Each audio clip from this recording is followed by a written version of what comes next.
Today, Cozy Owl is going to be talking about frosting, what you can do to prevent it, and what you can do once it's already occurred within your candle. Frosting is where you see sort of a white marbling almost effects on the side of your candles. This tends to only happen with soy wax, but can be achieved with other waxes as well.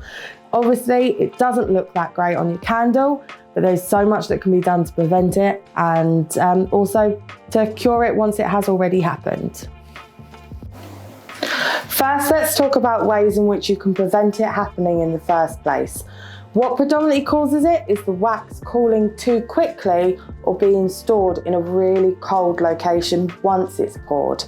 It is a compliment to your product that it shows and reflects that you are making and selling a product that has a high natural level of soy in it, but also, again, it's something you're going to want to prevent happening, as customers could potentially complain about it.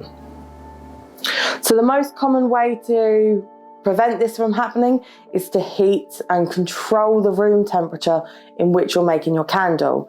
So for example, what we've got here is what is called a hot bath.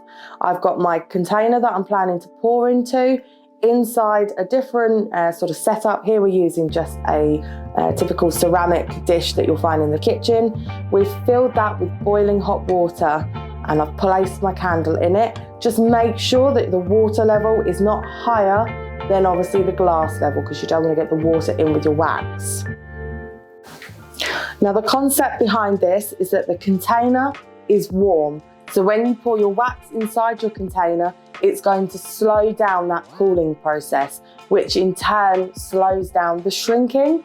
Also, it's a great way to prevent having air bubbles on the side of your candle. It just allows for a perfect adherence to the side of the glass.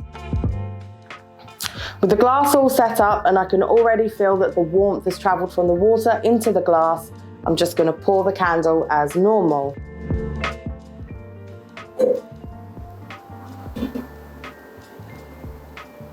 You want to pour slowly, not too quickly, so it just allows that to gradually work its way up to the candle and stop around 1 centimetre from the top. You don't just need to heat your candles this way. There are other ways you can apply heat to the container before pouring. Some people will just pop it into the oven at a very low temperature, remove and pour into that. But do bear in mind, if you are pouring in a room that has a cold temperature, it is just going to quickly cool down those glasses and in turn cool down that wax. It may work initially, but you'll find that as the candle is curing, it may still frost and pull away from the edge. This is, I find, the best technique for ensuring that you have the best candle. With all candle making, consistency is key. Once you've nailed the right temperatures, the right room temperature, the right pouring temperature, you need to make sure you're logging this so that you can do the next candle with the exact same process. That is what's going to give you a consistent product that your customers just keep coming back for.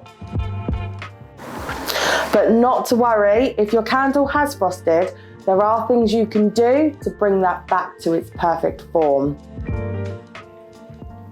With the same way that heat can prevent it happening, heat can fix it once it's already happened. Best thing to do is take something like a heat gun, apply it to the edge of the candle and just remelt that wax on the edge.